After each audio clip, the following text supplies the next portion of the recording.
नमस्कार. आजच्या व्हिडिओमध्ये आपण पारंपरिक पद्धतीने मऊ आणि दाटसर गव्हाची खीर कशी तयार करायची ते बघणार आहोत. खीरसाठी काढलेला गहू अजिबात न पाखडता गव्हाचा कोंडा साध्या सोप्या पद्धतीने कसा वेगळा करायचा ही एक वेगळी सोपी ट्रिक मी तुमच्यासोबत शेअर करणार आहे. त्यामुळे ही खीर नववधू किंवा नवशिके सहज बनवू शकता. गव्हाची खीर तयार करण्यासाठी इथे मी 1 कप लोकवन गहू घेतलेले आहेत. लोकवन गव्हाची खीरसुद्धा खूप मस्त चविष्ट तयार होते. त्यामुळे लोकवन गहू मी इथे आज वापरणार आहे. या खीरसाठी शक्यतो खपली गव्हाचा किंवा जोड गव्हाचा वापर केला जातो. मात्र ते गहू सगळ्यांकडेच असतील असं नाही. तेव्हा तुम्ही कुठलाही जो तुमच्याकडे असेल तो गहू वापरून ही खीर बनवू शकता. इथे मी लोकवन गहू घेतलेला आहे. निवडून स्वच्छ धुवून घेतलेला आहे. 2 पाण्याने गहू धुवून घेतला. आता यामध्ये पाणी भरायचं आहे आणि हे गहू 10 ते 12 मिनिटं आपल्याला पाण्यामध्ये असेच भिजत ठेवायचे आहे. गहू जेवढा छान भिजला जाईल तेवढाच याचा जो कोंडा आहे तो वेगळा होईल आणि कोंडा छान वेगळा झाल्यामुळे मस्त गहू मऊ शिजवता येईल. 10 मिनिटांनंतर आता हा गहू छान भिजलेला आहे. अशी एखादी चाळणी घ्यायची आहे आणि चाळणीवर हा गहू पूर्ण काढून घ्यायचा आहे. यातलं सगळं पाणी आपल्याला निथळू द्यायचं आहे. यामध्ये पाणी राहिलं तर गहू व्यवस्थित आपल्याला काढता येणार नाही. म्हणून 2-3 मिनिटं हे गहू आपल्याला असेच चाळणीवर ठेवायचे आहेत आणि यातलं सगळं पाणी निथळू द्यायचं आहे. आणि आता इथे गहू पूर्णपणे पाणी निघून गेलेलं आहे. पाणी निथळून हा गहू तुम्ही पाहू शकता छान मोकळा आहे. गहू आपल्याला ओला हवा आहे, मात्र यामध्ये खूप जास्त पाणी नको. तर आता हे गहू आपण मिक्सरवरच काढून घेणार आहोत. पूर्वी काढण्यासाठी उखळ आणि मुसळ वापरलं जायचं. खलबत्त्यामध्ये सुद्धा हे गहू तुम्ही काढून घेऊ शकता. आता मिक्सरमध्ये हे गहू काढत असताना प्लस मोडवर 2-3 वेळा मिक्सर चालू बंद करत आपल्याला हे गहू काढून घ्यायचे आहेत. एकसारखं मिक्सर चालू ठेवायचं नाही, नाहीतर गव्हाचा खूप जास्त बारीक असा भुगा होईल किंवा रवा होईल. मिक्सरच्या भांड्याला पाहू शकता तुम्ही किती कोंडा लागलेला आहे. छान कोंडा इथे निघून गेलेला आहे. आणि आता हे गहू आपल्याला एखाद्या कॉटनच्या किंवा सुती कपड्यावर पसरवून घ्यायचे आहेत. पंख्याच्या हवेखालीच हे गहू आपण वाळवून घेणार आहोत. मिक्सरच्या भांड्यात सुद्धा तुम्ही पाहू शकता किती सारा कोंडा आहे. हे बघा, यामध्ये गहू नाही, हा फक्त गव्हाचा कोंडा इथे राहिलेला आहे. आता हे गहू आपल्याला कपड्यावर अगदी पातळ असे पसरवून घ्यायचे आहेत. 25 ते 30 मिनिटं किंवा त्यापेक्षा जास्त वेळसुद्धा तुम्ही हे गहू वाळवून घेतले तरी चालेल. कारण गहू जेवढा छान वाळेल तेवढाच याचा जो कोंडा आहे तो निघून जाईल. गहू आता सध्या ओले आहे, त्यामुळे ओलाव्यामुळे कोंडा या गव्हाला चिकटून बसलेला आहे. त्यामुळे आता लगेचच हे गहू तुम्ही तयार करायला घेतले तर याचा कोंडा निघणार नाही. म्हणून पंख्याच्या हवेखाली आपल्याला 25 ते 30 मिनिटं किंवा त्यापेक्षा जास्त वेळ हे गहू वाळवून घेणं गरजेचं आहे. हातावर सुद्धा तुम्ही पाहू शकता किती कोंडा लागलेला आहे. गहू ओले असल्यामुळे आता सध्या आपल्याला गव्हाचा कोंडा काढता येणार नाही. तर इथे 35 ते 40 मिनिटं हे गहू मी असेच पंख्याच्या हवेखाली वाळवून घेतले. गहू पूर्णपणे वाळून गेलेले आहेत आणि आज आपण अजिबात न पाखडताना, सुपाचा वापर न करताना सोप्या पद्धतीने हा कोंडा वेगळा करणार आहोत. त्यासाठी आपल्याला अशी एक चाळणी घ्यायची आहे. तांदूळ चाळण्याची जी चाळणी येते ती मी इथे घेतलेली आहे. तुम्ही इथे पुरण चाळणी वापरली तरी चालेल. आता हे गहू आपल्याला चाळणीवरून चाळून घ्यायचे आहेत. व्यवस्थित गहू पूर्ण वाळल्यामुळे कोंडा हलका होतो आणि तो निघून जातो आणि चाळणीमधून तो सहज आपल्याला वेगळा करता येतो.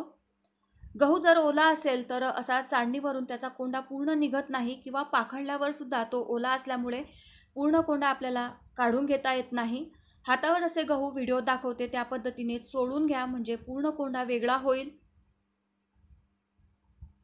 पारंपरिक पद्धतीने हे गहू तुम्ही पाखडून सुद्धा कोंडा वेगळा करू शकता. मात्र प्रत्येकालाच पाखडणं जमत नाही किंवा पाखडता येत नाही. त्यामुळे ही सोपी पद्धत तुम्ही वापरू शकता. परातामध्ये तुम्ही पाहू शकता किती सारा कोंडा इथे वेगळा झालेला आहे आणि मस्त असे हे खिरीसाठी गहू आपल्याला तयार मिळालेले आहेत. आता या पद्धतीने हे तयार करून घेतलेले गहू जर तुम्हाला जास्त दिवस घरामध्ये साठवून ठेवायचे असतील तर अशा पद्धतीने काढून घेतलेले गहू 1 दिवस उन्हामध्ये वाळवून घ्या. कारण आपण हे गहू भिजवून घेतलेले आहे, ओले करून घेतलेले आहे. त्यामुळे व्यवस्थित उन्हात वाळवून घ्या, म्हणजे जास्त दिवस हे गहू टिकायला मदत होते. हवाबंद डब्यामध्ये हे गहू भरून ठेवायचे आहे, त्यामुळे हवी तेव्हा तुम्ही खीर बनवू शकता. आपण जी एवढी मेहनत आधी केलेली आहे तेवढी मेहनत तुमची वाचते आणि हवी तेव्हा खीर तुम्हाला बनवता येते. कांडून तयार करून घेतलेले हे गहू मी इथे एका वाटीने मोजून घेतलेले आहे. 1 वाटी भरून खीरसाठी गहू मी घेतलेले आहे. आता हे घेतलेले गहू 1-2 पाण्याने स्वच्छ धुवून घ्यायचे आहेत. धुवत असताना सुद्धा यामध्ये जो काही थोडाफार कोंडा राहिलेला असेल तो निघून जातो. तुम्ही इथे पाहू शकता पाण्यावर कोंडा तरंगताना तुम्हाला इथे दिसत असेल. आता हा कोंडा आपल्याला काढून घ्यायचा आहे. 1-2 पाण्याने गहू स्वच्छ धुवून घ्यायचे आहेत. त्यानंतर यामध्ये आपल्याला पाणी घालायचं आहे आणि हे गहू 7 ते 8 तासासाठी भिजत ठेवायचे आहे.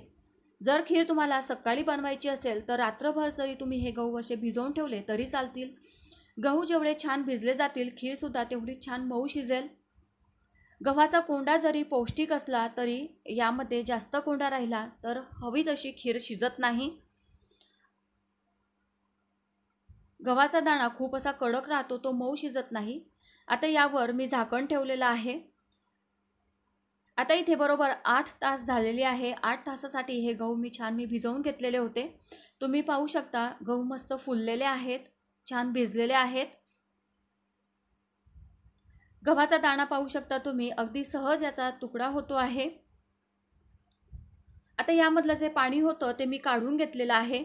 जर तुम्ही रात्रभरासाठी गहू भिजवून घेतले असतील तर भिजलेलं जे पाणी आहे ते काढून घ्या. 1 पाण्याने गहू स्वच्छ धुवून घ्या, कारण त्यामुळे खीर थोडी जास्त दिवस टिकण्यास मदत होते. रात्रभर भिजल्यामुळे गव्हाला थोडासा आंबट वास येतो, त्यामुळे खीर लवकर खराब होऊ शकते. म्हणून 1 पाण्याने गहू स्वच्छ धुवून घ्या. आता भिजवून घेतलेले हे गहू मी कुकरमध्ये काढून घेतलेले आहे. ज्या वाटीने तुम्ही गहू मोजून घेतलेले आहेत त्याच वाटीने 3 पट एवढं पाणी घालायचं आहे. गहू शिजण्यासाठी थोडंसं पाणी आणि वेळसुद्धा जास्त लागतो. आता यामध्येच मी सुक्या खोबऱ्याचे काप घातलेले आहे. साधारण 1 मोठा चमचा भरून सुक्या खोबऱ्याचे काप आहे. ओल्या नारळाचे काप वापरले तरी चालतील किंवा सुक्या खोबऱ्याचा किस वापरला तरी चालेल. कुकरचं झाकण मी इथे बंद केलेलं आहे. कुकर गॅसवर ठेवला आहे. गॅसची जी आच आहे ती अगदी कमी ठेवायची आहे. मंद आचेवर आपल्याला कुकरच्या 10 ते 12 शिट्ट्या घ्यायच्या आहे, कारण गहू शिजण्यासाठी थोडा जास्त वेळ लागतो. फुल फ्लेमवर जर तुम्ही खीर शिजवायला गेले तर खीर परफेक्ट शिजणार नाही आणि पाणीसुद्धा उतू जाऊ शकतं. कुकर पूर्णपणे गार झाल्यावर तुम्हाला इथे खीर दाखवते कशी शिजली. जर तुम्हाला या स्टेजला वाटेल की खीरसाठी गहू परफेक्ट शिजलेला नाही किंवा कडक आहे, मऊ झालेला नाही, तर यामध्ये आवश्यक असेल तर कडकडीत उकळतं गरम पाणी घाला. कुकरचं झाकण बंद करा आणि पुन्हा 3 ते 4 शिट्ट्या घेऊन गहू छान मऊ शिजवून घ्या. आता इथे तुम्ही गव्हाचा दाणा पाहू शकता, मस्त मऊ शिजलेला आहे. मी इथे ठेचणी घेतलेली आहे आणि ठेचणीने आपल्याला हे गहू किंवा ही खीर अशी मस्त घोटून घ्यायची आहे. साधारण 5-6 मिनिटं लगातार आपल्याला ही खीर अशीच मस्त घोटून घ्यायची आहे. ही खीर घोटल्यामुळे याला मस्त एकसंधपणा येतो. खीर मस्त एकजीव होते, मऊ होते. आता यामध्ये आपल्याला गूळ घालायचा आहे. गुळाचं प्रमाण तुम्ही तुमच्या आवडीप्रमाणे कमी जास्त करू शकता. 1 वाटीसाठी मी पाऊण वाटी एवढा बारीक चिरून घेतलेला गूळ घातलेला आहे. त्यानंतर सुकामेवा घालायचा आहे. सुकामेवा तुमच्या आवडीप्रमाणे जास्त कमी प्रमाणात वापरू शकता, नसेल नाही वापरला तरी चालेल. आता यामध्ये चवीसाठी वेलची आणि जायफळची पूड मी घालते आहे. वेलदोड्याची जी साल आहे ती सुद्धा मी फ्लेवरसाठी वापरलेली आहे. जायफळ अवश्य घाला, कारण गुळाचा पदार्थ आहे त्यामुळे जायफळ खूप छान चविष्ट लागतं, म्हणून मी इथे वेलची जायफळ पूड घातलेली आहे. तुम्ही इथे सुक्या खोबऱ्याचे, काजू बदामाचे काप थोडे तुपावर शेकून घेतले, भाजून घेतले, नंतर वापरले तरी चालतील.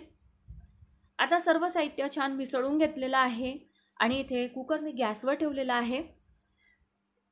गॅस सुरू केलेला आहे. जसजशी ही खीर शिजत जाईल तसतसं यामध्ये गुळाचं पाणी होईल आणि खीर थोडीशी पातळ होईल. जर तुम्हाला खीर खूप घट्ट आहे असं वाटत असेल तर यामध्ये अगदी कडकडीत उकळतं गरम पाणी आवश्यक तसं घाला. खीर शिजत असताना ती दुधामध्ये शिजवू नका किंवा या स्टेजला यामध्ये दूध घालू नका, कारण दुधामुळे खीर लवकर खराब होते, त्याला लवकर वास लागतो. त्यामुळे खीर जर शिल्लक राहिली तर लवकर ती दुधामुळे खराब होते. आता यामध्ये पाव चमचा साधारण मी मीठ घातलेलं आहे. चवीपुरतं मीठ नक्की घाला खीरमध्ये, त्यामुळे खिरीचा स्वाद अधिकच वाढतो। साधारण 4 ते 5 मिनिटं खीर मस्त अशी मी इथे शिजवून घेतलेली आहे आणि छान मऊ आणि दाटसर अशी ही खीर तयार झालेली आहे। गहू व्यवस्थित काढले गेले असतील, गव्हाचा पूर्ण कोंडा निघाला असेल तर गहू मस्त मऊ शिजतो, हे लक्षात ठेवा। आता खीर तयार झालेली आहे। गौरी गणपतीच्या सणाला तुम्ही ही खीर नैवेद्यासाठी बनवू शकता। आमच्याकडे ही खीर बैलपोळ्याला पितृपक्षामध्ये बनवली जाते। काही ठिकाणी नागपंचमीला सुद्धा ही खीर बनवली जाते। तर अशा पद्धतीने ही गव्हाची मऊ आणि दाटसर खीर आपण साध्या सोप्या पद्धतीने पारंपरिक पद्धतीने बनवली आज। आता ही खीर बनवून तयार झालेली आहे। ही खीर खायची कशी ते सुद्धा तुम्हाला सांगते। मस्त गरमागरम अशी ही खीर एका प्लेटमध्ये घ्यायची आहे। वरून दूध घ्यायचं आहे, मस्त यावर तुपाची धार सोडायची आणि ही खीर गरमागरम अशी तुम्ही उडदाच्या वड्यासोबत खाऊ शकता किंवा नुसतीच खाल्ली तरीसुद्धा खूप छान चविष्ट लागते। उडदाचे वडे कसे तयार करायचे ही रेसिपीसुद्धा मी तुमच्यासोबत यापूर्वी शेअर केलेली आहे, लिंक देणार आहे। व्हिडिओ आवडला तर एक लाईक नक्की करा, व्हिडिओला जास्तीत जास्त शेअर करा, सबस्क्राईब करायला विसरू नका।